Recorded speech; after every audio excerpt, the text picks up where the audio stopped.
السلام علیکم ورحمۃ اللہ وبرکاتہ. بسم اللہ الرحمن الرحیم. الحمد للہ رب العالمین. الصلاة والسلام على خاتم الانبیاء والمرسلین وعلى آلہ وصحبہ اجمعین. اما بعد. یہاں ایک بہن نے ایک آڈیو کلپ بھیجی ہے جس کے اندر صوبائی جمعیت اہل حدیث بمبئی کی ایک اجتماع کی کارروائی پیش کی گئی ہے. یہ کارروائی رقیہ شرعیہ یا دم اور جھاڑ پھونک سے متعلق ہے کہ اس کا شرعی حکم کیا ہے. تو اس سلسلے میں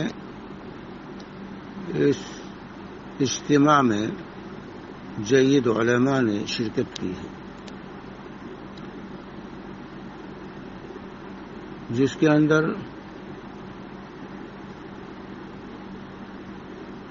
دکتور عبید الرحمن مدنی، شیخ ظفر الحسن اور شیخ کفایت اللہ سنابلی اور امیر صوبائی جمعیت مولانا عبدالسلام سلفی، شیخ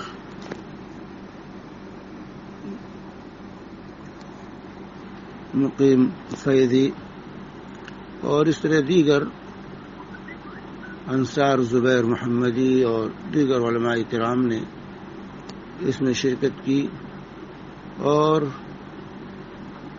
رقیہ سینٹر کے سلسلے میں کہ رقیہ کے لیے دم و جھاڑ پھونک کے لیے سینٹر قائم کرنا، اس کا شرعی کیا حکم ہے، اس پر علماء نے غور و خوض کیا اور اپنا بیان جاری کیا. اور اس بیان کا خلاصہ یہ ہے کہ رقیہ کرنا، جھاڑ پھونک کرنا، کرانا فی نفس ہی جائز، بشرطے کی شرعی جو شرائط ہیں کہ جن الفاظ کے ساتھ رقیہ کیا جائے وہ شرک کیا کلمات سے پاک ہوں، اور جو ہے اس طرح سے جو شرائط لگائے گئے ہیں ان کی پابندی کرتے ہوئے انسان رقیہ کر سکتا ہے اور کرا سکتا ہے. لیکن اس کے لیے سینٹر کھولنا، اس کو پیشہ کی حیثیت سے اختیار کرنا اور پروفیشنل بننا اس سلسلے میں، یہی انسان کا مشغلہ ہو جائے، رقیہ کرنا، دم جھاڑ کو کرنا اور اس کو کمائی کا ذریعہ بنا لینا. تو اس سلسلے میں علماء کرام نے اس مجلس میں جو فتویٰ دیا ہے اس میں عدم جواز کا، کہ یہ جائز نہیں ہے، کیونکہ اس کے وجوہ و اسباب بھی اس میں بتائے گئے ہیں کہ اسلاف کے ہاں باوجود کہ ان کے ہاں بھی بیماریاں تھیں، لیکن بیماریوں کے باوجود یہ طریقہ صحابہ، تابعین، تبع تابعین نے نہیں اختیار کیا. اس کے لیے کوئی سینٹر، مرکز انہوں نے نہیں کھولا اور کسی نے پیشہ کے طور پر اس کو اختیار نہیں کیا. اس لیے ایسا کرنا، سینٹر کھولنا جائز نہیں. اور پھر اس کے مفاسد بھی بیان کیے گئے اس میں کہ اس سے عقیدے کے اندر خلل پیدا ہوتا ہے اور دوسری برائیاں اس سے جنم لیتی ہیں. معاشرتی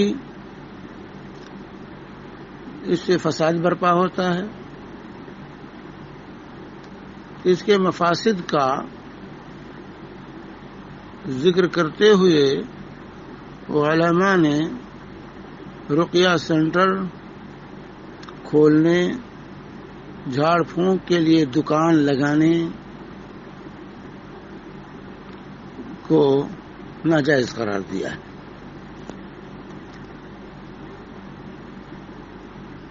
اس کے علاوہ دیگر اور اس میں جو ہے صرف یہ علماء کی اپنی تنہا رائے نہیں ہے، کوئی نئی رائے نہیں ہے. اس سے قبل محدث عصر حاضر علامہ شیخ محمد ناصر الدین الالبانی رحمہ اللہ کا اس پر واضح بیان ہے. اسی طریقے سے شیخ صالح الفوزان حفظہ اللہ اور شیخ صالح عبد العزیز آل الشیخ حفظہ اللہ اور دیگر علماء کے بیانات اور ان کے فتاوے بھی اس سے پہلے صادر ہو چکے ہیں، اور اس مجلس میں ان فتاووں کا بھی حوالہ دیا گیا ہے.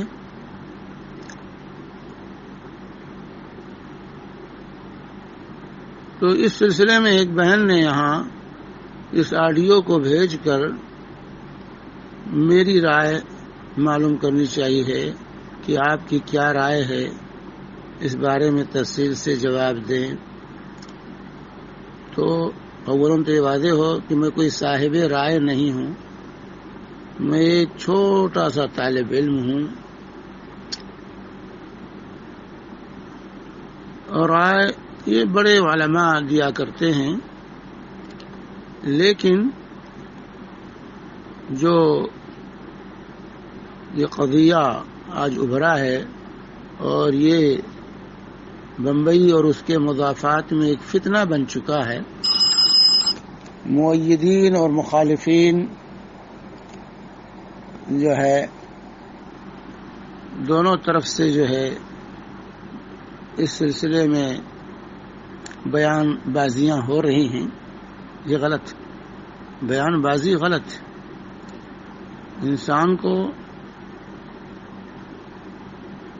اور خاص طور سے جو منہج سلف کے دعوے دار ہیں ان کو سنجیدگی کے ساتھ کسی بھی مسئلے میں سر جوڑ کر کے سوچنے اور اس پر غور کرنے کی کوشش کرنی چاہیے. انا کا مسئلہ نہیں بنانا چاہیے، کیونکہ یہ رقیہ سینٹر جنوبی ہند میں عام طور سے آج کل رواج پا رہے ہیں، اور دکان لگا کر لوگ بیٹھ رہے ہیں اور بڑی بڑی رقمیں وصول کر رہے ہیں. تو اس سلسلے میں واضح ہونا چاہیے کہ رقیہ فی نفسہ ہی اس کے شرائط کے ساتھ یہ جائز ہے، لیکن اس کو پیشہ بنانا، اس کے لیے سینٹر کھول لینا اور پروفیشنل بن جانا، یہ سلف کے منہج کے خلاف ہے. اور اس کے اندر فتنے اس قدر ہیں، مفاسد اس قدر ہیں کہ اس کے جو فوائد بیان کیے جاتے ہیں اس پر مفاسد غالب ہیں. اور جس طرح اللہ تبارک و تعالی نے جوئے اور شراب کے بارے میں کہا تھا اسمہما اکبر من نفعہما، اسمہما اکبر من نفعہما، کہ ان کا گناہ، ان کا نقصان جوئے اور شراب کا ان کے نفع پر بھاری ہے. اور اسی لیے اس کو حرام قرار دیا گیا. تو رقیہ سینٹروں کا نقصان جو ہے اور اس سے جو مفاسد جنم لے رہے ہیں وہ اس کے فائدے سے کہیں زیادہ ہے، کہیں زیادہ. اس لیے جو ہے یہ کہنا کہ رقیہ جائز ہے تو اس کے لیے ہم سینٹر کھول لیں تو کیا حرج ہے؟ نہیں، اس کا نقصان، اس کے مفاسد اس کے فائدے سے پر بڑھے ہوئے. فائدہ ہے کہ فائدے سے انکار نہیں، لیکن اس کا نقصان اس کے فائدے سے بڑا ہوا.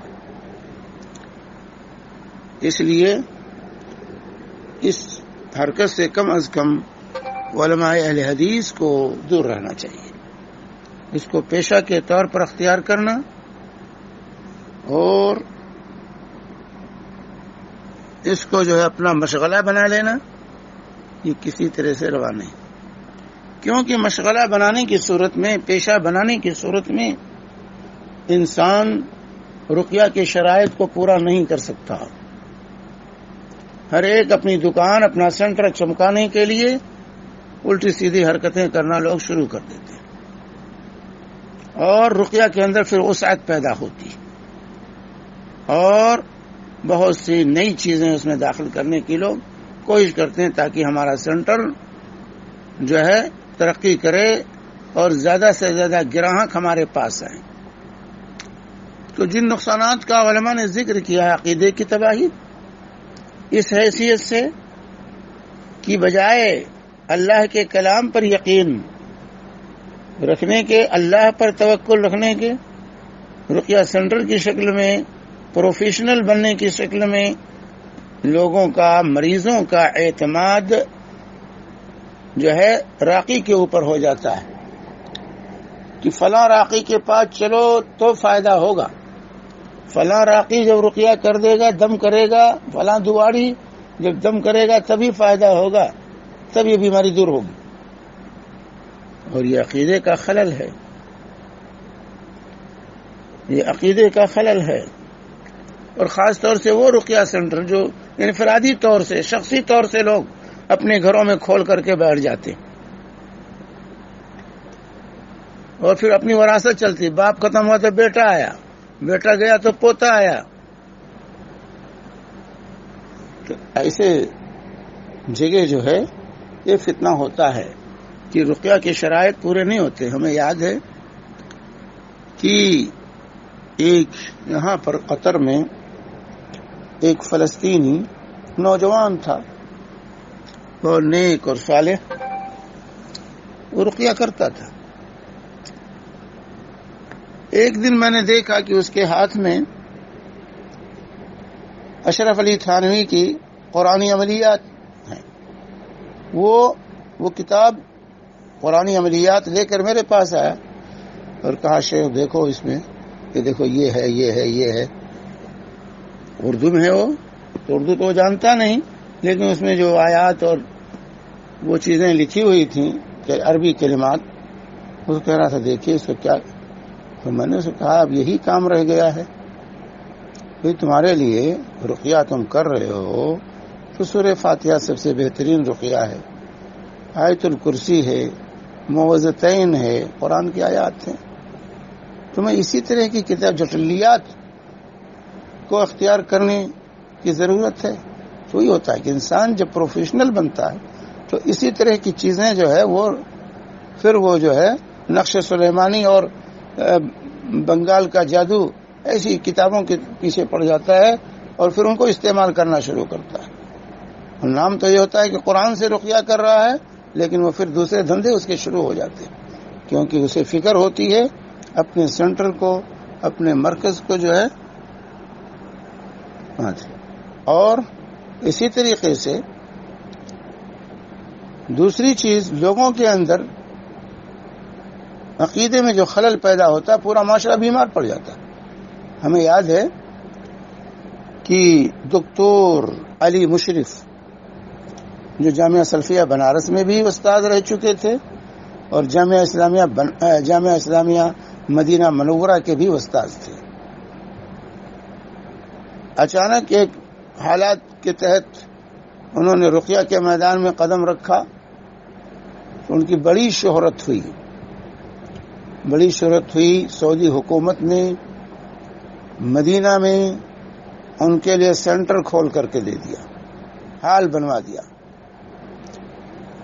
ایک مرتبہ وہ قطر آئے مرکز الدعوہ والارشاد میں. وہ آنے کی خبر ملی لوگوں کو کہ مرکز کا پورا صحن پانی اور زیتون کی بوتلوں سے بھر گیا. حالانکہ ان کے رقیے کا طریقہ یہ تھا کہ وہ حال میں بیٹھا کر پہلے توحید اور عقیدے پر بہترین درس دیتے تھے. اچھے ڈاکٹر تھے، جامعہ اسلامیہ کے استاذ تھے، تو عقیدے پر بہت ٹھوس توحید پر درس دیتے تھے. اور اس کے بعد لوگ اپنی اپنی سیٹوں پر بیٹھے رہتے تھے اور وہ دم کرتے ہوئے گزر جاتے تھے اور پھر بوتلوں پر دم کر دیتے تھے. اور دم میں وہ چند آیتیں پڑھتے تھے اور وہی دم کرتے ہوئے چلے جاتے، مرتبہ پڑھتے اور دم کر پھونکتے ہوئے سب میں چلے جاتے تھے. پہلے دن تو انہوں نے دم کیا، دوسرے دن عوام کا ایسا ہجوم آیا کہ ہمارے مدیر صاحب نے ان کو کہا کہ بھائی آپ یہاں سے جلدی سے چلے جائیے. فوراً ان کو ایئرپورٹ پہنچا دیا. پورا ایسا لگتا تھا پورے قطر میں سب کو آصیب ہے، سب پہ جادو ہو گیا. تو یہ بدعقیدگی پیدا ہوتی ہے اور سب کے اندر وہمی طور سے سب مریض ہو جاتے ہیں. اس طرح کے سینٹروں کا یہ نقصان ہوتا ہے. اور آخر میں یہ بھی ہوا کہ وہ ان کا سینٹر بھی بند کرنا پڑا. مدینہ میں وہ سینٹر بھی حکومت کو بند کرنا پڑا.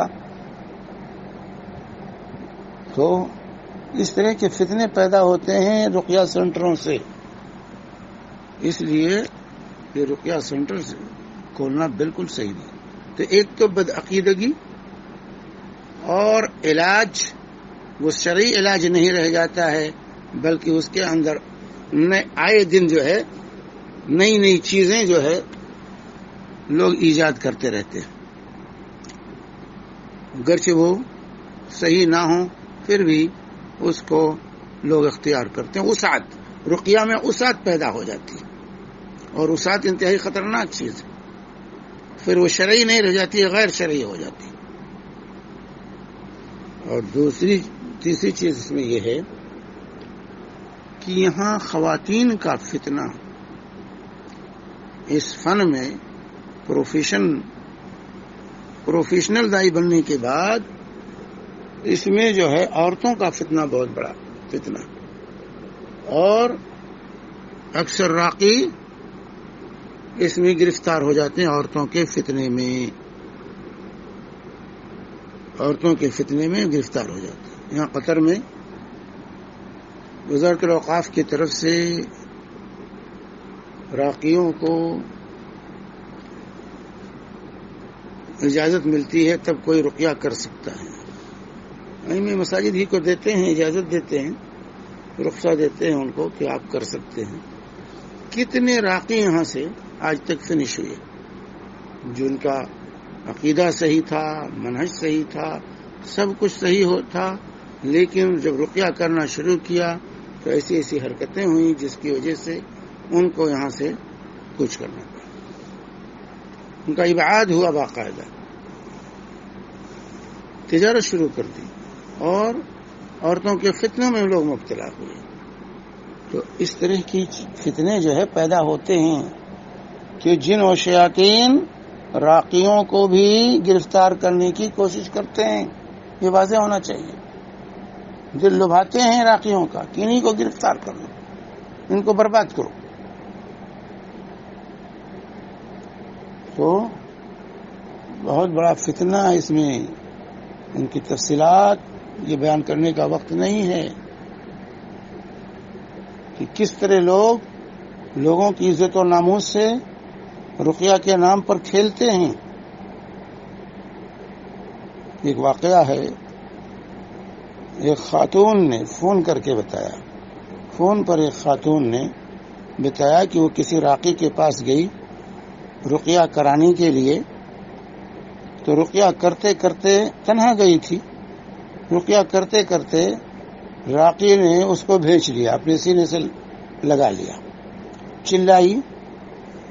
تو راقی نے کیا کہا کہ تمہارے اوپر جنیاں ہے، میرے اوپر جن سوار ہے، جب تک یہ جن اور جنیاں کا اتصال نہیں ہوگا اس وقت تک جو ہے تمہاری یہ بیماری دور نہیں ہوگی.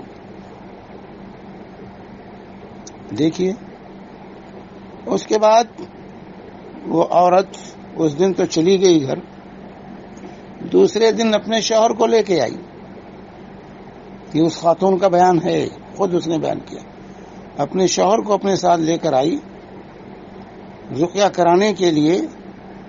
تو راقی نے کیا کہا، شوہر سے کہا کہ تم اپنی پیٹھ اپنی بیوی کے پیٹھ سے لگا کر بیٹھ جاؤ، یعنی منہ تمہارا دوسری طرف ہو جائے، اور اس کے دونوں ہاتھوں کو مضبوطی کے ساتھ تھام لو، میں رقیہ کرتا ہوں.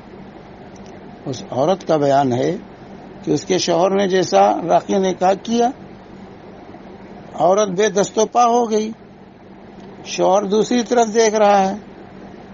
تو اس نے رقیہ کرتے ہوئے، اس عورت کا بیان ہے کہ اس نے میرے ہونٹ کاٹ ڈالے رقیہ کے نام پر.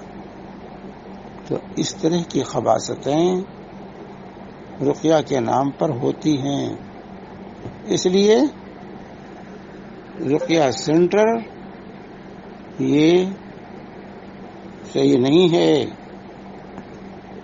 رقیہ کو اپنا پیشہ بنانا، سارے کاروبار چھوڑ کر اسی میں لگ جانا، یہ بالکل غلط ہے، اور اس کا نقصان، اس کی برائیاں اس کے فائدے سے کہیں زیادہ ہیں.